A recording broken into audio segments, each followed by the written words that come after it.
اللهم رب اشرح لي صدري ويسر لي امري واحلل عقدة من لساني يفقهوا قولي واجعل لي وزيرا من اهلي اللهم رب زدنا علما نافعا اللهم صل على سيدنا مولانا محمد وعلى آله وصحبه وبارك وسلم صلاة وسلاما عليك يا رسول الله يا رب بالمصطفى بلغ مقاصدنا واغفر لنا ما مضى يا واسع الكرم مولاي صل وسلم دائما ابدا على حبيبك خير الخلق كلهم.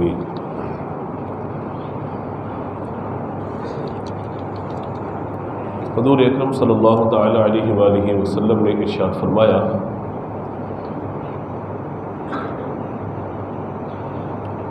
عن عبد اللہ ابن عمرو بن العاص رضی اللہ تعالی عنہما ان رسول اللہ صلی اللہ علیہ وسلم قال اربع من کن فیہ کان منافقا خالصا ومن كانت فيه خصلة منهن كانت فيه خصلة من النفاق حتى يدعها إذا اؤتمن خان وإذا حدث كذب وإذا عاهد غدر وإذا خاصم فجر أو كما قال عليه السلام. حضور اکرم صلی اللہ تعالی علیہ وآلہ وسلم نے ارشاد فرمایا کہ منافق کی 4 علامات ہیں. ایک روایت کے اندر 3 کا ذکر آیا اور ایک روایت کے اندر 4 کا ذکر آیا. اور یہ جو حدیث مبارکہ ہے جو میں نے ابھی آپ کی خدمت میں پیش کی، حضرت عبداللہ بن عمرو بن العاص رضی اللہ تعالی عنہ سے روایت ہے. حضور صلی اللہ تعالی علیہ وآلہ وسلم نے فرمایا کہ جس میں 4 باتیں ہوں وہ منافق ہوگا. اگر ان میں سے کوئی ایک بات اس میں پائی جاتی ہے تو گویا کہ اس میں نفاق کی ایک بات پائی گئی ہے، یہاں تک کہ وہ اس بات سے باز آ جائے یا اس بات کو چھوڑ دے. فرمایا کہ جب اسے امانت دی جائے گی تو اس میں خیانت کرے گا، جب بات کرے گا تو جھوٹ بولے گا، جب وعدہ کرے گا تو وعدہ خلافی کرے گا، اور جب جھگڑا کرے گا تو گالیاں بکے گا. یہ 4 باتیں حضور اکرم صلی اللہ تعالی علیہ وآلہ وسلم نے منافق کی نشانیوں کے طور پر بیان فرمائی ہے. تو آج کے اس درس میں ہم اس بات کو جانیں گے کہ منافق کون ہوتا ہے اور مومن کون ہوتا ہے، نمبر 1. نمبر 2، منافق اعتقادی کون ہے اور منافق عملی کون ہے، یعنی عقیدے کا منافق اس کا کیا انجام ہوگا، اور اگر وہ ہے تو مسلمان لیکن اس میں یہ برائیاں، یہ بری عادتیں موجود ہیں تو اس کا انجام آخرت میں کیا ہوگا. اور پھر تیسری بات انشاءاللہ ہم درس کی طرف آئیں گے کہ میں اور آپ اپنا محاسبہ کریں کہ خدا نخواستہ ہم میں تو کوئی ایسی بات موجود نہیں ہے، اگر ہے تو اس سے باز آ جائے، توبہ کر لیں، اور اگر خدا نخواستہ وہ منافقت والی عادت موجود رہتی ہے تو دائرے کہ پھر بندے کی دنیاوی جو منفعت ہے یا دنیاوی فوائد جو ہیں ان کو بھی ضرر پہنچتی ہے، اور اگر اللہ ناراض ہوا تو آخرت میں بھی اسے پھر خدا نخواستہ اللہ کے عذاب کا شکار ہونا پڑ سکتا ہے. لہٰذا ہم آ جاتے ہیں فوراً اپنے موضوع کی طرف. اللہ تبارک و تعالیٰ نے جو بات ارشاد فرمائی ہے قرآن پاک میں کہ یا ایھا الذین آمنوا اوفوا بالعقود، اے ایمان والو جب وعدہ کرو تو اس کو پورا کرو. یاد رکھیے گا کہ عہد نبھانا اور وعدے کو پورا کرنا یہ حسن اخلاق میں سے ہے. ہم اگر کسی کو کہیں کہ اس کے اخلاق اچھے ہیں تو فقط چرب زبانی یا فقط الفاظ زبان سے ادا کرنا ہی حسن اخلاق نہیں ہوتا، بلکہ اپنے کیے ہوئے وعدے کو پورا کرنا یہ بھی حسن اخلاق میں سے ہے. تو اخلاق بعض لوگ اس کو اخلاق پڑھ دیتے، اخلاق کوئی لفظ نہیں ہے، یہ اخلاق ہے، شروع میں زبر ہے تو اخلاق ہو جائے گا. اچھا، ایک ہوتا ہے خلق اور ایک ہوتا ہے خلق. حسن خلق یعنی اچھا اخلاق ہونا، عادت، خلق عادت کو کہتے ہیں، اچھی عادات بندے کے اندر ہونا، اور خلق کہتے ہیں تخلیق کو، یعنی اللہ تبارک و تعالیٰ نے اپنے بندوں کو تخلیق فرمایا تو خلق اس اعتبار سے ہوا، تخلیق کے اعتبار سے، اور خلق جو ہے وہ بندے کی عادات کے اعتبار سے ہے. اور یاد رکھیے گا کہ عادات کا تعلق میرے اور آپ کے اپنے مزاج سے ہے، ہماری گیدرنگ سے ہے، ہمارے اٹھنے بیٹھنے سے ہے، ہم جن لوگوں کے ساتھ بیٹھتے ہیں وہی عادات ہمارے اندر آنا شروع ہو جاتی ہے۔ اور آپ دیکھیے نا کہ اگر آپ کسی اسپورٹس کے کھلاڑی کے ساتھ آپ بیٹھ رہے ہیں، اسپورٹس مین کے ساتھ بیٹھ رہے ہیں، تو کیا ہوگا، آپ کا دل بھی مائل ہونا شروع ہو جائے گا، یہ فٹ بال کھیلتے ہیں میں بھی کھیلنا شروع کر دوں، یا اگر نہیں بھی کھیلیں گے تو دو چار لاتے واتے مارنا آپ کو آ جائے گا۔ کرکٹ، اگر آپ کسی کرکٹر کے ساتھ بیٹھ رہے ہیں تو کیا ہوگا کہ آپ کو کچھ آئے نہ آئے اس کی اصطلاحات آپ کو یاد ہو جائیں گی، بھئی اس کو چوکا کہتے ہیں، اس کو چھکا مارنا کہتے ہیں، اس کو جو ہے مطلب بال کراتے ہیں، اس کو باؤنسر کہتے ہیں، اس کو یارکر کہتے ہیں۔ میں کھلاڑی نہیں ہوں لیکن وہ دائرے کے کچھ سن گن ہمیں ہیں تو ہم آپ کو بتا رہے ہیں۔ تو یہی ہوتا ہے، کاروباری افراد کے ساتھ بیٹھیں گے تو وہ آپ کو بتائیں گے بھئی ڈالر کا ریٹ آج کل یہ چل رہا ہے، یورو اتنے کا چل رہا ہے، لیرہ اتنے کا ہے، تو یوں مختلف کرنسی کے ریٹ آپ کو معلوم ہونا شروع ہو جائیں گے۔ آپ کا پیسہ ڈی ویلیو ہو رہا ہے، اس کی ویلیو بڑھ رہی ہے۔ آپ کسی درزی کے ساتھ بیٹھیں گے تو وہ آپ کو بتا دے گا کہ گلا کیسے کاٹتے ہیں، آستین کیسے کاٹتے ہیں، اور ساری چیزیں آپ کو جو ہے بتانا شروع کر دے گا۔ تو یوں ہوتا ہے ہم جس کے ساتھ بیٹھتے ہیں اس کی عادات ہمارے اندر آنا شروع ہو جاتی ہے، اور یہ حقیقت ہے۔ اس پر میں آپ کو ایک مثال دوں تاکہ بات اور واضح طور پر سمجھ آ سکے۔ مولانا روم رحمۃ اللہ تعالی علیہ نے حضرت علی المرتضیٰ شیر خدا کرم اللہ تعالیٰ وجہہ الکریم کی حیات کا ایک واقعہ نقل فرمایا، اور میں چاہتا ہوں آپ متوجہ رہیے، اسی سے انشاءاللہ ہم اپنے موضوع کو آگے ڈیفائن کریں گے، اور اسی سے انشاءاللہ ہم اپنے موضوع کو مکمل کرنے کی طرف جائیں گے۔ کہتے ہیں کہ حضرت علی رضی اللہ تعالیٰ عنہ کے دور میں ایک بچہ چھت پہ چڑھ گیا، گھر کی چھوٹا بچہ۔ اچھا، بچوں کا مزاج یہ ہے کہ آپ ان کی طرف بھاگیں گے تو وہ پیچھے کی طرف بھاگتے ہیں، اور اگر آپ رک جائیں گے تو وہ آپ کی طرف آنا شروع ہو جائیں گے۔ اب وہ بچہ چھت پر ہے، اور چھت پر منڈیر موجود نہیں ہے، جو چھت پہ چار دیواری ہوتی ہے منڈیر نہیں ہے چھت پر۔ اب یہ شدید ترین خطرہ یہ ہے کہ بچہ جو ہے وہ نیچے گر جائے گا۔ اب اس کے والدین جو ہے وہ اس کی طرف بڑھتے ہیں تو بچہ اور پیچھے کی طرف جاتا ہے، اور والدین رک جاتے ہیں تو بچہ ان کی طرف آنا شروع ہو جاتا ہے، لیکن یہ بچے کو پکڑ نہیں پا رہا ہے۔ اب کریں تو کیا کریں؟ کسی کو بھیجا گیا حضرت علی رضی اللہ تعالیٰ عنہ کے پاس، امیر المومنین کے پاس، کہ حضور والا اس مسئلے میں ہماری رہنمائی کیجیے کہ ہم اپنے بچے کو تباہ ہونے سے، ہلاک ہونے سے، گرنے سے، تکلیف سے کیسے بچائیں۔ حضرت علی رضی اللہ تعالیٰ عنہ نے جو اس وقت بات ارشاد فرمائی نا، وہ میری اس بات کی دلیل ہے جو میں نے مقدمہ آپ کے سامنے رکھا۔ وہ کیا ہے؟ فرمایا کہ بچے کی ایج کیا ہے، بتایا کہ بچے چھوٹی عمر کا ہے، تو کہا کہ اسی عمر کے ایک بچے کو چھت پہ کھڑا کر دو۔ اب ہوگا یہ کہ جب اس بچے کو دیکھے گا تو اسی طرف آنا شروع ہو جائے گا۔ کہا اس طریقے سے وہ بچہ نقصان سے بچ جائے گا۔ اس فارمولے پر عمل کیا گیا تو وہ بچہ اس کی طرف آ گیا، والدین نے دونوں بچوں کو نیچے اتار لیا۔ اب یہ کہنے کو ایک واقعہ ہے جو میں نے آپ کے سامنے ذکر کیا، لیکن یہ میری اور آپ کی پوری زندگی ہے۔ ہم جیسا بننا چاہتے ہیں ویسے لوگوں کے ساتھ بیٹھنا شروع کر دیں، ویسے بن جائیں گے۔ یہ اصول ہے۔ اگر آپ سیکھنا چاہتے ہیں کوئی کام تو جو کام سیکھنا چاہتے ہیں ان لوگوں کے ساتھ بیٹھ جائیں، آپ وہ کام سیکھ جائیں گے۔ جیسے میں آپ کو بات کرتا ہوں کہ جب بچوں کو ہمیں نعت سکھانی ہوتی ہے ہم انہیں نعت سناتے ہیں۔ بچوں کو نعت سکھانی ہے تو ہم کیا کرتے ہیں؟ انہیں نعت سناتے ہیں، یا کہتے ہیں کہ بھائی وہ صاحب جو نعت پڑھتے ہیں ان کی ویڈیوز دیکھو، آج کل تو ویڈیوز کا دور ہے، یا کہا جاتا ہے فلاں جگہ پہ اکیڈمی میں نعت سیکھنے کے لیے چلے جائیں۔ ہمیں اپنے بچوں کو قرات سکھانی ہے یا قرآن کا حافظ بنانا ہے، ہم موچی کے پاس نہیں بھیجتے اسے، ہم ڈاکٹر کے پاس نہیں بھیجتے، کس کے پاس بھیجتے؟ قاری صاحب کے پاس۔ قاری صاحب کے پاس بھیجتے ہیں کہ قاری صاحب اس بچے کو اچھا قرآن پڑھا دیجئے، یا کہتے ہیں بیٹا ان قاری صاحب کا لہجہ سنیں، جیسے یہ پڑھ لے ویسے پڑھنے کی کوشش کریں۔ اسی طریقے سے آپ نے بچے کو اپنے ٹیلر بنانا ہے، آپ درزی کے پاس بھیجیں گے۔ آپ نے اس کو اکاؤنٹس میں لے کے جانا ہے تو جو اکاؤنٹنٹ ہے ان کے ساتھ آپ بٹھائیں گے۔ تو یہ اصول ہے زندگی کا کہ آپ جیسے بننا چاہتے ہیں ویسے لوگوں کے ساتھ بیٹھنا شروع ہو جائیں، ویسے بن جائیں گے۔ آپ نمازی بننا چاہتے ہیں، نمازیوں کے ساتھ بیٹھیں، گارنٹی آپ کی کوئی نماز قضا نہیں ہوگی۔ آپ اللہ کا ذکر کرنا چاہتے ہیں، ان لوگوں کے ساتھ بیٹھیں گے جن کی زبان پر ہر وقت اللہ کا ذکر ہوتا ہے، غیر محسوس انداز میں آپ کی زبان پہ بھی اللہ کا ذکر شروع ہو جائے گا۔ آپ اگر چاہتے ہیں کہ آپ کے اندر سے بری عادتیں دور ہو جائیں، ان لوگوں کے ساتھ بیٹھیں گے جو اچھی عادات اللہ نے جنہیں عطا فرمائی ہے، آپ ویسے ہو جائیں گے۔ ایون میں آپ کو امیر ہونے کا نسخہ بتاتا ہوں، آپ سیٹ بننا چاہتے ہیں، سیٹ لوگوں کے ساتھ بیٹھنا شروع کر دیں، آپ کو کاروبار کے آئیڈیا آنا شروع ہو جائیں گے۔ اور اگر آپ بیکار بننا چاہتے ہیں، فارغ لوگوں کے ساتھ بیٹھ جائیں، یقین مانیے کروڑوں کا کاروبار آپ کا چند دن کے اندر تباہ ہو جائے گا۔ کیوں؟ فارغ لوگوں کے ساتھ بیٹھے، ان کا کام ہی کچھ نہیں ہے، وہ آپ کو ہمیشہ ڈی موٹیویٹ کرتے رہیں گے، یار روپیہ نہیں چل رہا، یار کاروبار نہیں چل رہا۔ جب سے حکومت آئی اسے تباہی پھیلا کے رکھ دی ہے، اسے برباد کر کے رکھ دیا۔ بات غلط نہیں ہے، اس حکومت نے آ کے یہی کیا ہے. لیکن میں بات آپ کو عرض کرنا چاہ رہا ہوں کہ اگر انہی چکروں میں پڑے رہیں گے تو کام کیسے کرے گا بندہ؟ ہے جی، کام کس طریقے سے کرے گا؟ روپیہ ڈی ویلیو ہو گیا، حکومت کی وجہ سے ہوا، کیا مہنگائی کی وجہ سے ہوا، کیا ہوا کیا نہیں ہوا. تو جب آپ ان لوگوں کے ساتھ بیٹھیں گے جو حوصلہ افزائی کرتے ہیں، آپ کا حوصلہ بڑھنا شروع ہو جائے گا، آپ کی ہمت بڑھنا شروع ہو جائے گی. کہا جائے گا کوئی مسئلہ نہیں، مشکل ہے بس آپ نے گھبرانا، سمجھدار صاحب نے گھبرانا نہیں ہے، حالات بہتر ہو جائیں گے. جب وہ بندہ یہ بات کرتا رہے گا، اگرچہ آپ گھبرا چکے ہو لیکن بندہ کہے گا گھبرانا نہیں ہے آپ نے، تو آپ کہیں گے واقعی مجھے گھبرانا نہیں ہے، معاملہ آسان ہو جائے گا. تو یہی ہوتا ہے، آپ جو بننا چاہتے ہیں ویسے لوگوں کے ساتھ بیٹھے، صلاحیتیں آپ کے اندر پیدا ہونا شروع ہو جائیں گی.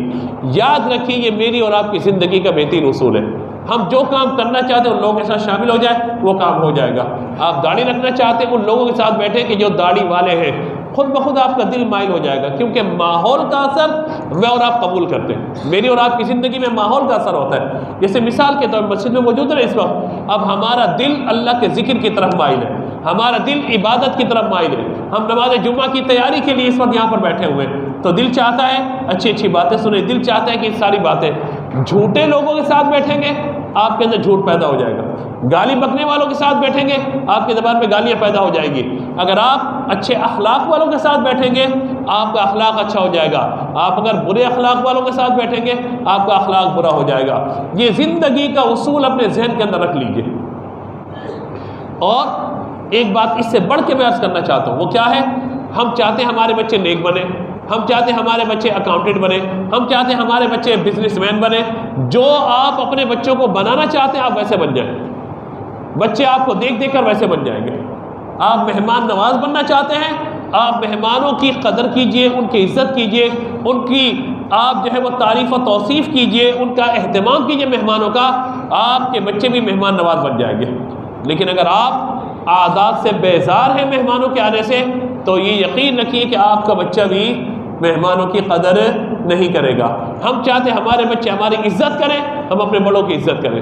وہ ہم چاہتے ہیں کہ ہمارے بڑھاپے میں ہمارے بچے ہمارے کام آئیں، ہم اپنے والدین اور بڑے بہن بھائیوں کے کام آئیں، ان کی تعریفیں کرتے رہیں، ان کی مشکلات میں ان کے ساتھ شامل ہوتے رہیں. ہمارے بچے بھی ہماری مشکل میں ہمارے سامنے کھڑے ہوئے ہوں گے. اللہ ہر ایک کو مشکلات سے بچائے. تو یہ پوری زندگی کا ایک فلسفہ اور اصول ہے کہ آپ جیسا بننا چاہتے ہیں، جیسا کرنا چاہتے ہیں، جو فیلڈ اختیار کرنا چاہتے ہیں، اس کے جو اسپیشلسٹ ہیں ان کے ساتھ بیٹھنا شروع کر دیجئے. آپ میں وہ ساری صلاحیتیں پیدا ہونا شروع ہو جائے گی. اور یہی سارا معاملہ میری اور آپ کی زندگی کا ہے. ہم ماحول سے، انوائرمنٹ سے، حالات سے سیکھ رہے ہوتے ہیں اور اسی اعتبار سے ہم چل رہے ہوتے ہیں، کام کر رہے ہوتے ہیں. آپ کامیاب لوگوں کے ساتھ بیٹھیں گے آپ کامیاب ہونا شروع ہو جائیں گے. ناکام لوگوں کے ساتھ بیٹھیں گے یقین مانیے، گارنٹی سے یہ بات کہتا ہوں آپ ناکام ہونا شروع ہو جائیں گے. آپ بزنس کرنا چاہتے ہیں آپ بزنس مین کے ساتھ جا کے بیٹھ جائیں. جس فیلڈ میں آپ نے جانا ہے، آپ ٹیچر بننا چاہتے ہیں ٹیچر کے ساتھ جا کے بیٹھ جائیں. چند دنوں کے اندر آپ میں وہ صلاحیتیں پیدا ہو جائیں گی کہ ٹیچنگ میتھڈ کیا ہوتا ہے، ٹیچنگ کرنا کس طریقے سے ہوتی ہے. کوئی کام سیکھنے کے لیے آپ چاہتے ہیں تو اس کام کے کرنے والے کے ساتھ بیٹھیں، اس کو دیکھ دیکھ کر آپ کام سیکھ لیں گے. تو یہ اصول ہے زندگی کا کہ اگر ہم اپنی زندگی کو کامیاب بنانا چاہتے ہیں تو جو حضرت علی رضی اللہ تعالیٰ عنہ نے مجھے اور آپ کو فارمولہ دیا، اس فارمولے پر عمل کر لیں کہ ایک شخص کامیاب اسی وقت ہو سکتا ہے کہ جب وہ اپنی ترجیحات طے کر لے، نمبر 1. نمبر 2، جو کام کرنا چاہتے ہیں ان لوگوں کے ساتھ وابستہ ہو جائے، وہ کام اس کا ہو جائے گا. اب اس حدیث مبارکہ میں جو بات یہاں بیان فرمائی گئی ہے وہ کیا ہے کہ جس میں نفاق کی علامات ہو، 4 باتیں جس کے اندر موجود ہوں. ایک حدیث میں 3 کا ذکر بھی آیا، اذا حدث کذب، ابھی تمین خانہ، اور جو ہے وہ تیسری بات یہ بیان فرما دی گئی. یعنی پہلی بات یہ کہ اگر وہ بات کرے گا تو جھوٹ بولے گا منافق، اور دوسرا امانت رکھوائی جائے گی تو اس کے ساتھ وہ خیانت کرے گا. اذا وعد اخلف، جب وعدہ کرے گا تو وعدہ خلافی کرے گا. دیکھیں میری اور آپ کی زندگی 3 چیزوں پر مشتمل ہے. آپ سب کی توجہ ہے نا، بات سمجھیے گا، اسی سے پیغام دیں گے انشاءاللہ. ہم 3 چیزوں پر مشتمل ہے. نمبر 1 قول. پہلی چیز ہماری کیا ہے؟ قول. ہم کہنا، جو ہم کہتے ہیں، ہماری زبان سے جو الفاظ نکلتے ہیں وہ گویا کہ ہمارے اپنے الفاظ ہوتے ہیں، قول. دوسرا ہے عمل. پہلے میرا قول ہے، اس کے بعد کیا ہے؟ میرا عمل ہے. اور تیسرا اس قول اور عمل کے درمیان جو پوشیدہ چیزیں وہ نیت ہے میری اور آپ کی. میری اور آپ کی پوری زندگی ان 3 چیزوں پر ہے، قول پر، عمل پر اور نیت پر. میں جو بات کہہ رہا ہوں اس کے پیچھے میری نیت کیا ہے، جو میں عمل کروں اس کے پیچھے میری نیت کیا ہے. تو اگر یہ تین چیزیں اپنے ذہن میں ہم رکھ لیں کہ میرا قول کیا ہے، میرا عمل کیا ہے، اور اس قول اور عمل کے درمیان میری نیت کیا ہے۔ مثال کے طور پر ہم اپنے گھر سے چلے ارادہ کر کے نماز پڑھنے کا، گھر والے نے پوچھا کہاں، میں کہا بھائی جمعے کی نماز پڑھنے جا رہے ہیں، تو قول ہمارا کیا ہے؟ نماز جمعہ کے لیے۔ عمل یہ ہے کہ ہم یہاں پر آ گئے، نیت کیا ہے؟ اللہ کی عبادت کی ادائیگی، اللہ کا حکم ہے نماز جمعہ ادا کرو، یا ایھا الذین آمنوا اذا نودی للصلاۃ من یوم الجمعۃ فاسعوا الی ذکر اللہ وذروا البیع۔ ہم نے خرید و فروخت کو چھوڑ دیا، ہم نے تمام کاموں کو چھوڑ دیا، آگے اللہ تعالیٰ کی عبادت کے لیے۔ تو جب عبادت کے لیے ہم آ گئے تو گویا قصد اور ارادہ میرا اور آپ کا کیا ہے؟ بولیے نیت کیا ہے ہماری؟ اللہ کی، آواز سے بولیے، اللہ کی عبادت۔ اور قول کیا ہے کہ ہم نماز پڑھنے جا رہے ہیں، عمل یہ کہ نماز کے لیے آ کے بیٹھ گئے۔ اس کا مطلب ہے میں نیت میں بھی سچا ہو گیا، نیت میں سچا ہو گیا، میرا جو قول تھا اس کے مطابق میں نے اپنے عمل کو بھی کر لیا۔ اس حدیث مبارکہ میں جو میرے پیش نظر ہے، جو میں نے آپ کے سامنے ذکر کی ہے، کہ مصطفیٰ جان رحمت صلی اللہ تعالیٰ علیہ وآلہ وسلم نے فرمایا کہ وہ شخص کے جس میں چار باتیں موجود ہوں وہ منافق ہے۔ اگر کوئی ایک بات موجود ہے تو گویا کہ منافقت کی اور نفاق کی ایک عادت اس کے اندر موجود ہے، یہاں تک کہ وہ اپنی اس عادت سے باز آ جائے، اس عادت کو چھوڑ دے، حتیٰ یدعھا، یہاں تک کہ اس بات سے وہ باہر آ جائے۔ اور وہ منافق اعتقادی نہیں ہوگا، یعنی عقیدے کا منافق کیا ہوتا ہے کہ عقیدے کا منافق یہ کہ میں مسلمان ہوں مگر دل سے کافر ہوتا ہے۔ عقیدے کا منافق یہ ہوتا ہے زبان سے کلمہ اور دل سے کلمے کی تصدیق کا نہ کرنا۔ ہم اس کی بات نہیں کر رہے، ہم اس کی بات کر رہے ہیں کہ جس کے لیے حضور نے فرمایا کہ ہے وہ مسلمان، اسے کلمہ پڑھ لیا، دل سے اسلام کو قبول بھی کر لیا، لیکن عادت اس کے اندر یہ آ گئی ہے کہ وہ جھوٹ بولنے والا ہے، اس کے اندر یہ عادت آ گئی ہے کہ وہ وعدہ خلافی کرنے والا ہے، اس کے اندر یہ عادت آ گئی کہ امانت میں خیانت کرنے والا ہے، اور اس میں یہ عادت آ گئی کہ بات جب کرتا ہے جھگڑا ہو جاتا ہے تو گالیاں بکتا ہے۔ یہ چار باتیں منافق کی علامت ہیں۔ اب میں اور آپ غور کریں، یعنی قول ہمارا کیا ہے کہ جب بات کریں تو جھوٹ بولیں، گویا کہ یہ قول ہو گیا ہمارا۔ اس کا مطلب ہے کہ سچ بولنا چاہیے ہمیں، یہ مومن کی علامت ہے۔ سچ بولنا کس کی علامت ہے؟ آواز سے بولیے، مومن کی علامت ہے۔ اور جھوٹ بولنا کس کی علامت ہے؟ منافق کی علامت ہے۔ میں سمجھتا ہوں، غیر سیاسی بات کرنے جا رہا ہوں، کہ ہمارے یہاں جو سیاسی لوگ ہیں نا جو اس وقت ہمارے یہاں ہیں، وہ پہلی عادت میں تو شامل ہیں، سب کے سب پہلی عادت میں تو شامل ہیں، چاہے وہ حکومت میں ہو چاہے اپوزیشن میں ہو، پہلی عادت کے اندر وہ شامل ہیں سب کے سب۔ اذا حدث کذب، جب بھی بات کریں گے جھوٹ بولیں گے، جب بھی بات کریں گے جھوٹ بولیں گے، سچی بات ان کو کرنی نہیں ہوتی، اس کا الزام اس پہ، اس کا الزام اس پر۔ تو یہ ہمارے یہاں ہو رہا ہے، الا ماشاء اللہ کہ اگر سچ بولا جا رہا ہوتا ہے تو ایک الگ بات ہے۔ دوسری بات یہاں بیان فرمائی گئی کہ جب امانت دی جائے تو خیانت کرے گا، اس کا تعلق نیت سے ہے اور عمل سے ہے۔ یعنی کسی نے امانت رکھوائی آپ کے پاس روپیہ پیسہ، اور آپ کے دل میں یہ ہے کہ بھائی پیسہ رکھوا، بعد میں جو کروں گا اس پیسے کے ساتھ یہ مجھے پتہ ہے، نیت کے اندر فطور ہے اور عمل کا فطور بھی شامل ہو گیا۔ اور اسی طریقے سے جب لوگوں کو پیسے لینے ہوتے ہیں تو وہ بڑی مطلب آؤ بھگت اور منت سماجت اور ساری چیزیں، لیکن بعد میں کیا ہوتا ہے کہ رابطے ختم ہو جاتا ہے، دعا سلام ہی چھوڑ دیتے لوگ، فون ہی نہیں اٹھاتے۔ تو گویا کہ امانت کے اندر خیانت کا معاملہ۔ تیسری بات یہاں پہ جو نبی مکرم علیہ الصلوۃ والسلام نے ارشاد فرمایا کہ جب وعدہ کرے گا وعدہ خلافی کرے گا، اس کا تعلق نیت کے ساتھ ہے۔ یعنی بھائی یہ کام کیا ہے، بھائی ٹھیک ہے اتنا کام ہم کر رہے ہیں، اتنا آپ کا ہوگا اتنا میرا ہوگا، ٹھیک ہے کام شروع کر دیا، دل میں نیت یہ ہے کہ بیٹا سارا میرا ہی ہوگا، یا کہا کہ کل یہ کام ہو جائے گا، یا کہتے ہیں کل آپ کا کام ہو جائے گا، تو میں اس جملے کو یوں کہتا ہوں کہ کل آپ کا کام ہو جائے گا، لہجہ سمجھیے میرا کہ کل آپ کا، بولیے نا، کام ہو جائے گا۔ تو وہ بات صحیح کہہ رہا ہے سامنے والا، آپ نے نہیں سمجھا اس بات کو۔ انہوں نے کہا کہ حضرت بھائی میرے دوست کل آپ کا کام ہو جائے گا۔ آپ نے کہا واقعی یار کتنا اچھا، میں نے کہہ رہا کل کام ہو جائے گا، لیکن اس نے جو کہا ہے وہ اپنی بات میں سچا ہے، کل آپ کا کام ہو جائے گا۔ تو یہ ہمارے یہاں چل رہا ہے معاملہ۔ تو اس کا تعلق نیت کے ساتھ ہے۔ آپ نے کہا کہ کل یہ چیز میں آپ کو دے دوں گا، یا کل میں ملاقات کروں گا، یا کل اس معاملے میں آپ سے بات کروں گا، اور آپ کے دل میں، آپ سے مراد کوئی بھی شخص، اس کے دل میں نیت یہ ہے کہ کل یہ کام میں نہیں کروں گا، تو یہ جھوٹا وعدہ ہے۔ اس کا تعلق جو ہے وہ دل سے ہے اور نیت سے ہے، کیونکہ آپ بندے کی زبان پر اعتبار کر سکتے، دل کی کیفیت کو نہیں دیکھ سکتے۔ اور چوتھی بات یہ بیان فرمائی گئی جو میرے لیے اور آپ کے لیے بڑی اہمیت کی حامل ہے، کہ جب جھگڑا ہوگا تو گالیاں بکے گا، جب جھگڑا ہوگا گالیاں بکے گا۔ یہ آج ہمارے کلچر بن گیا، بعض لوگوں کی تو عادت یہ ہوتی ہے کہ دعا سلام تو بعد میں رہا، پہلے گالی بکتے ہیں، اور بھائی کیا حال ہے تمہارا، ڈیش ڈیش ڈیش، خالی جگہ ساری آپ لوگ خود فل کر لیجیے گا. تو یہ یعنی ان کا مزاج ہی یہ بن جاتا ہے، گالی بغیر بات ہی نہیں کرنی انہوں نے. یاد رکھیے کہ یہ مومن کی نشانی نہیں ہے. مومن تو اچھے اخلاق والا ہوگا.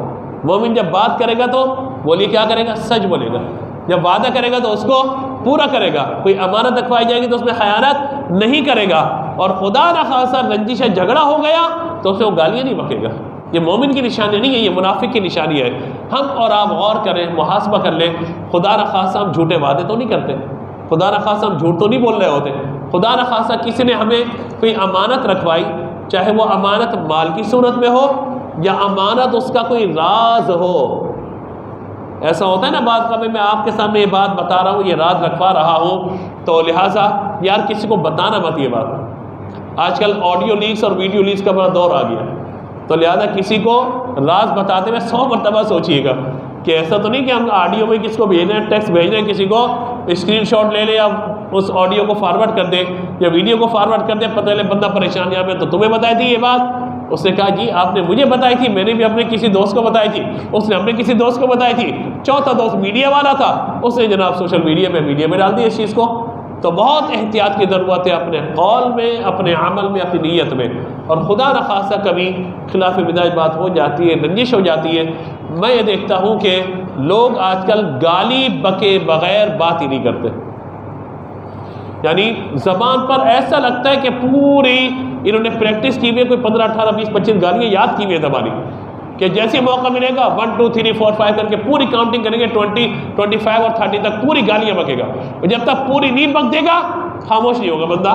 پھر کہتے ہیں یار اب تو کہنے کے لیے کچھ نہیں رہا. تو داری جتنی ہم نے گالیاں یاد کی ساری بول دی یہاں پر، باقی کہنے کے لیے کیا باقی رہا. تو یہ مومن کی نشانی یہ نہیں ہے. مومن نرم اخلاق والا ہوتا ہے، گالی گلوچ سے باز رہنے والا ہوتا ہے، اور کوئی بھی امانت رکھوائی جائے چاہے وہ راز کی صورت میں ہو یا مال کی صورت میں، اس میں خیانت کبھی بولیے نہیں کرتا. اب میں نے اور آپ نے ایک وعدہ اللہ سے کیا ہوا ہے، خلاصہ کلام اور نتیجہ، میں نے اور آپ نے ایک وعدہ اللہ سے کیا ہوا ہے، یا اللہ ہم شرک نہیں کریں گے اور تیری نافرمانی نہیں کریں گے.